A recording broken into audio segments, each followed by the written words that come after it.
Χαίρετε. Σήμερα θα μιλήσουμε για τους σφιχτήρες που μπορούμε να χρησιμοποιήσουμε στο DIY εργαστήριο. Πάμε να δούμε. Ο πιο κλασικός τύπος σφιχτήρα είναι αυτός. Η λεγόμενη βίδα. Επειδή έχει αυτή εδώ τη βίδα, όπως βλέπετε.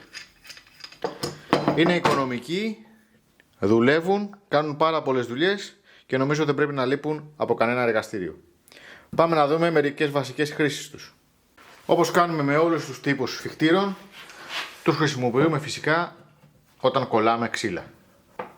Για να τα σφίξουμε μέχρι να στεγνώσει η κόλλα.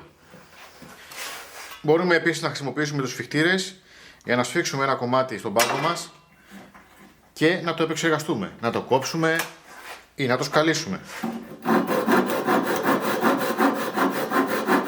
Ειδικά οι μεγάλες βίδες έχουν αυτό εδώ το σίδερο, το οποίο μπορεί πολύ εύκολα να πιαστεί στη μέγενη.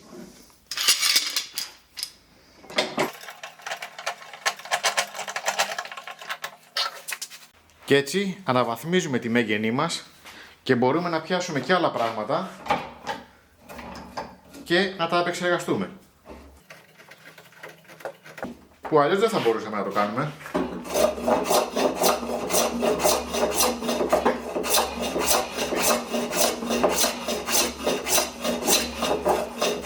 Οι βίδες, αν δεν είναι καλή ποιότητα, συνήθως τρώγονται εδώ πέρα και μετά πάβουν να σφίγγουνε. Δηλαδή αυτό το πράγμα δεν μαγκώνει εδώ και αρχίζει και γλιστράει και δεν σφίγγει. Οπότε προσέξτε να μην είναι η πιο φτηνιάρικη που μπορείτε να βρείτε. Ένας άλλος τύπος σφιχτήρα είναι οι αυτόματες σφιχτήρες. Αυτοί συνήθως έχουν ένα κουμπί με το οποίο απελευθερώνονται και μετά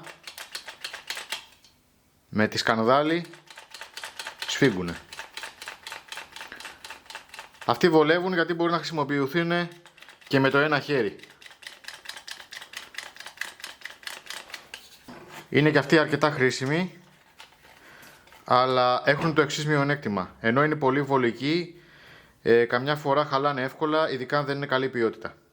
Και επίσης δεν είναι και φθηνοί. Πολύ χρήσιμοι, ειδικά για μικροδουλειές, είναι και οι σφιχτήρες μανταλάκια. Πολύ βολικοί. Δεν ασκούνε πάρα πολύ πίεση, αλλά ειδικά για κολλήματα είναι μια χαρά. Σε κάποιες περιπτώσεις που οι μεγάλοι σφιχτήρες δεν χωράνε, μπορούμε να χρησιμοποιήσουμε τα λεγόμενα C-clamps, δηλαδή αυτές τις σφιχτήρες που έχουν σχήμα C. Και αυτοί είναι πολύ βολικοί και δεν χαλάνε και σχεδόν ποτέ. Νομίζω ότι είναι οι πιο ανθεκτικοί από όλους. Τα βασικά τα καλύψαμε, αλλά υπάρχουν και κάποιοι σφιχτήρες που είναι επίσης φθηνοί, αλλά πάρα πολύ χρήσιμοι. Είναι όμως για εξειδικευμένες δουλειές. Όπως αυτός εδώ που είναι σφιχτήρας για κορνίζες. Πώς δουλεύει?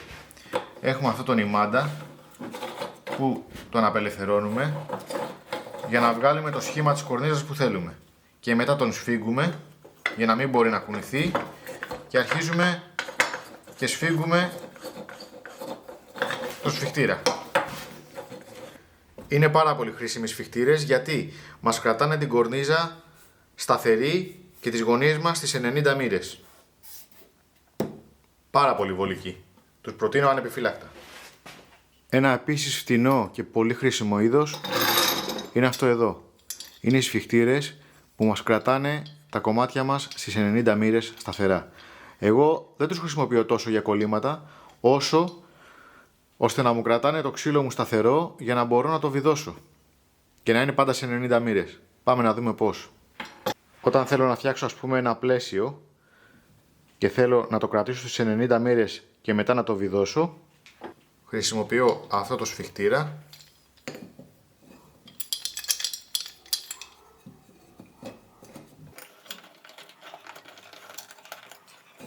ο οποίος όταν τον σφίγγω έρχεται πολύ εύκολα και μου κλειδώνει το κομμάτι στις 90 μοίρες.